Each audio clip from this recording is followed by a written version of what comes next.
नमस्कार मित्रों, आपका मेरे चैनल स्टडी विद संध्या में बहुत बहुत स्वागत है। मित्रों, आज मैं आपके लिए आचार्य मम्मट कृत काव्य प्रकाश के प्रथम उल्लास से संबंधित महत्वपूर्ण प्रश्न उत्तर लेकर आई हूँ।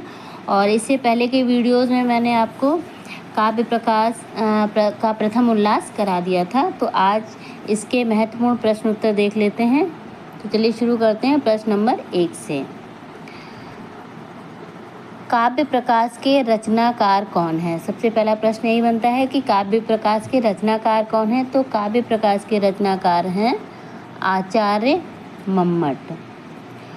आचार्य मम्मट का समय क्या है? तो आचार्य मम्मट का समय है 11वीं शताब्दी का उत्तरार्ध या फिर इसको 12वीं शताब्दी का पूर्वार्ध भी कह सकते हैं।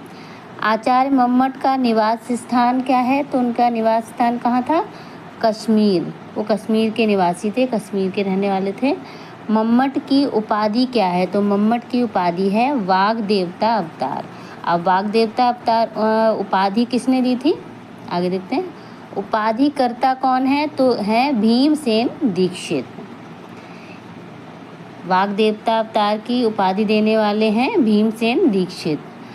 काव्य प्रकाश की विधा क्या है? तो काव्य प्रकाश की विधा है काव्य शास्त्रीय ग्रंथ या आलंकारिक ग्रंथ। ये इसको काव्य शास्त्रीय ग्रंथ भी कह सकते हैं और आलंकारिक ग्रंथ भी कह सकते हैं।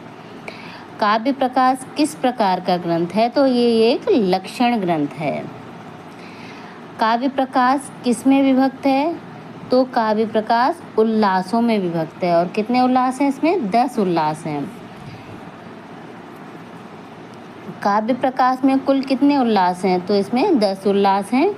उल्लास शब्द का क्या अर्थ है? तो उल्लास शब्द का अर्थ है प्रकाश की एक झलक। जैसे काव्य प्रकाश यानी काव्य का प्रकाश और उस प्रकाश की एक झलक। उस प्रकाश की एक झलक यानी एक उल्लास, और आगे जो झलक, फिर दूसरी झलक, तीसरी झलक, इस तरह द्वितीय उल्लास, तृतीय उल्लास, चतुर्थ, पंचम, इस तरह से 10 उल्लास हैं इसमें। संपूर्ण काव्य प्रकाश में कितने अंश हैं? संपूर्ण काव्य प्रकाश में कितने अंश हैं, या फिर इसको ऐसे ही बोल सकते हैं कि जो संपूर्ण काव्य प्रकाश है वो कितने भागों में विभक्त है? तो कितने भागों में विभक्त है? 3। अच्छा, अब वो 3 भाग हैं कौन कौन से? तो एक है आपका कारिका, कारिका है, और दूसरा आपका है वृत्ति, कारिका और वृत्ति, और तीसरा है उदाहरण। उदाहरण। इस प्रकार से काव्य प्रकाश 3 भागों में विभक्त है, कारिका, वृत्ति और उदाहरण। काव्य प्रकाश में कितनी कारिकाएं हैं? तो काव्य प्रकाश में कितनी कारिकाएं हैं? काव्य प्रकाश में 142 142 कारिकाएं हैं। और वृत्तियाँ कितनी हैं? तो इसमें काव्य प्रकाश में कितनी वृत्तियाँ हैं? तो इसमें 212 वृत्तियाँ हैं। और वृत्ति के रचयिता कौन है? अब वृत्तियों के रचयिता कौन है? तो वो है अलक सूरी, या इनको अल्लट सूरी के नाम से भी कहीं कहीं जाना जाता है। काव्य प्रकाश का मंगलाचरण किस प्रकार का है? काव्य प्रकाश का मंगलाचरण किस प्रकार का है? नमस्कारात्मक मंगलाचरण है। नियति कृत नियम रहिताम आह्लादैक मयीम अनन्य परतंत्राम नवरस रुचिराम निर्मितम आदधति भारती कवेर जयत। यही मंगलाचरण है काव्य प्रकाश का, और ये नमस्कारात्मक है। इसमें नमस्कार किया गया है। किसको नमस्कार किया गया है? नियति कृत नियम रहिताम आह्लादैक मयीम अनन्य परतंत्राम नवरस रुचिराम निर्मितम आदधति भारती कवेर जयत। किसको? भारती कवेर जयत, यानी किसकी? भारती को, किसकी वाणी को? भारती का वाणी भी होगा और सरस्वती भी होगा। जैसे कवेर जय, कवि की वाणी, कवि की वाणी की जय हो, और कवि की वाणी क्या? सरस्वती, कवि की वाणी सरस्वती की जय हो, उनको नमस्कार किया गया है। आगे देखें, मंगलाचरण में किस छंद का प्रयोग किया गया है? तो मंगलाचरण में आर्या छंद का प्रयोग किया गया है इसमें। आगे देखें, काव्य प्रकाश के मंगलाचरण में किसकी स्तुति की गई, ये भी बताया था आपको, कविवाणी अर्थात सरस्वती की। काव्य प्रकाश के मंगलाचरण में काव्य को किससे उत्कृष्ट दिखाया गया है। अब किससे उत्कृष्ट बताया गया है इसमें, तो विधाता की सृष्टि से उत्कृष्ट दिखाया गया है। बताया गया ना, नियतिकृत नियम रहिताम, जो नियति के नियमों से रहित है, मतलब उनके बंधनों से में वो बंधी हुई नहीं है, जबकि जो प्रकृति होती है, जो विधाता की प्रकृति होती है, वो क्या होती है, नियम और कई नियमों से बंधी हुई होती है, जबकि कवि की जो वाणी होती है वो स्वच्छंद होती है। इस उत्कृष्टता के कितने हेतु हैं, तो कितने हेतु उन्होंने बताए हैं, 4। कौन कौन से, नियतिकृत नियम रहिताम एक हो गया, आह्लादक मयीम 2 हो गए, अनन्य परतंत्राम 3 हो गए, और नव रस रुचिराम यानी 9 रसों से युक्त। तो ये 4 जो कवि की वाणी होती है इन 4 हेतुओं से युक्त होती है। आगे देखें, काव्य प्रकाश पर सबसे प्राचीन टीका कौन सी है। काव्य प्रकाश के ऊपर जो सबसे प्राचीन टीका की गई थी वो कौन सी थी, काव्य प्रकाश संकेत। इसके टीकाकार कौन है, तो टीकाकार हैं माणिक्य चंद्र। राजनक किसकी उपाधि है,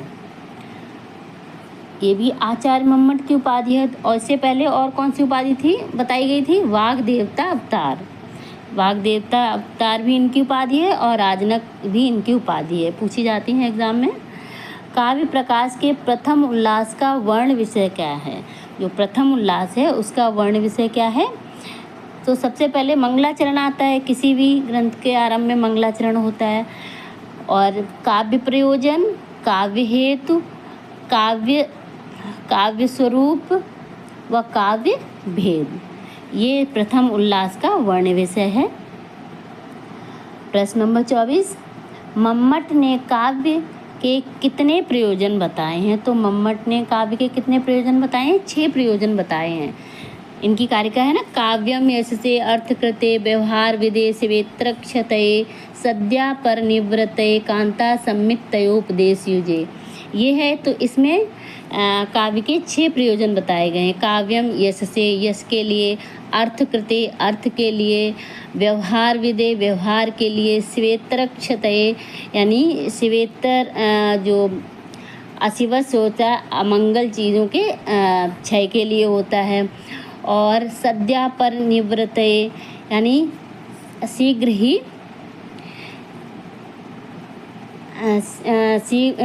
ही आनंदित करने के लिए, कांता सम्मितयोपदेश युजे और कांता के समान उपदेश देने वाला होता है। तो ये 6 प्रयोजन बताए हैं। आचार्य मम्मट ने काव्य के कितने भेदों को स्वीकार किया है, तो आचार्य मम्मट ने काव्य के कितने भेद माने हैं, काव्य के 3 भेद माने हैं। कौन कौन से, उत्तम, मध्यम और अधम।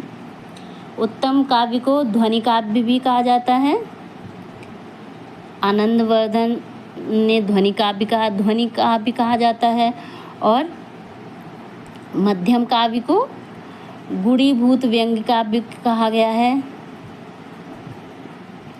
गुणीभूत व्यंग्य काव्य, ठीक है। और अधम काव्य को निम्न काव्य या फिर अवर काव्य भी कहा है इन्होंने। तो इस तरह इन्होंने काव्य के 3 भेद स्वीकार किए हैं। तो इस तरह आज मैं आपके लिए 25 प्रश्न लेकर आई थी इससे संबंधित, और इतने ही इसमें रखूँगी। आगे के वीडियो में और प्रश्न बनाऊँगी क्योंकि फिर वीडियो बहुत लंबा हो जाता है। तो यदि आपको मेरा ये वीडियो पसंद आए तो कृपया लाइक करें, शेयर करें और मेरे चैनल को सब्सक्राइब करें। धन्यवाद।